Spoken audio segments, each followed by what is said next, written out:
Hey guys, we're now going to go through the most common grammar question that you can see on these tests. And we call it ICDC, independent clause, dependent clause questions. 12% of questions on the ACT, 7% of the questions on the SAT. So let's get into them. This is a grammar question, so what's our prediction style going to be? Cover the answers, and then ear, then grammar, ear, then grammar. So we got these answers covered. Clearly not a rhetoric question. Doesn't have a bunch of wordy stuff above it like question 20 does. That's what a rhetoric question looks like. This is a grammar question. So we're doing the ear, then grammar. Prediction. When you're taking a test, you cover the answers with your hand. But as we do it on the screen here, I'm going to do the ear step, read it out, and see how no change sounds.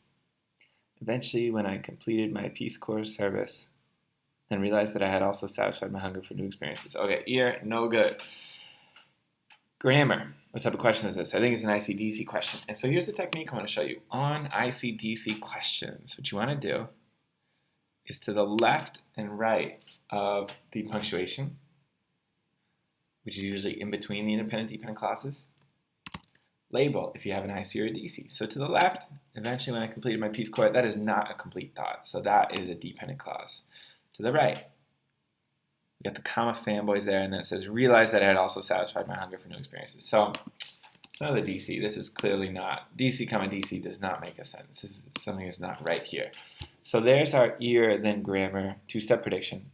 Now we've earned the right to look at the answers. Let's check them out. So, make myself bigger so you can see me, as if that's important. So let's look at B. Eventually, when I completed my Peace Corps service, and I realized that I also satisfied my hunger for new experiences. It's a very incomplete thought. I think it's the and, which is messing it up. So I'm going to cross out the and on B.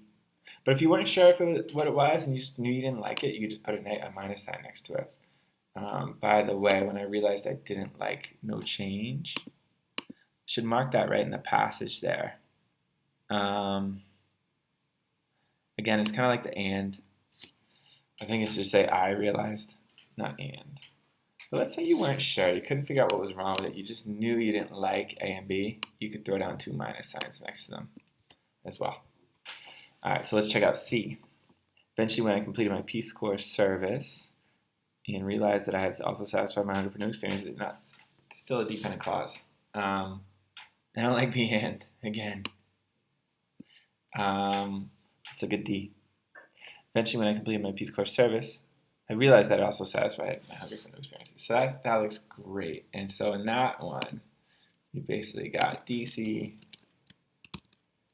comma IC. And we know that's correct. So obviously you have to have your DC, IC rules totally memorized. That's in the flashcards. To review that with you real quick, we need a DC, then an IC, always a comma between them, like we have right here. When you have an IC, then a DC,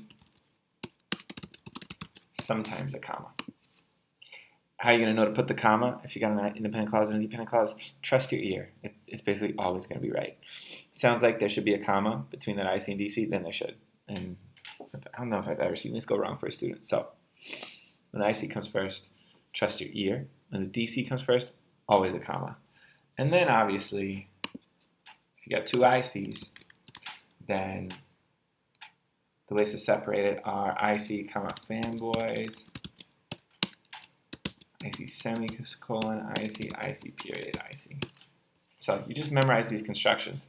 And the key technique here is when you do these questions, label above the punctuation to the left and to the right if it's an IC or DC. And then you'll just be able to think really clearly as to how you should separate them with proper punctuation. That's it, the most common grammar question on SAT and ACT, ICDC questions. That's the technique. Label to left and right the punctuation, whether it's an IC or DC, and memorize the flashcards that go along with ICDC rules. Good luck.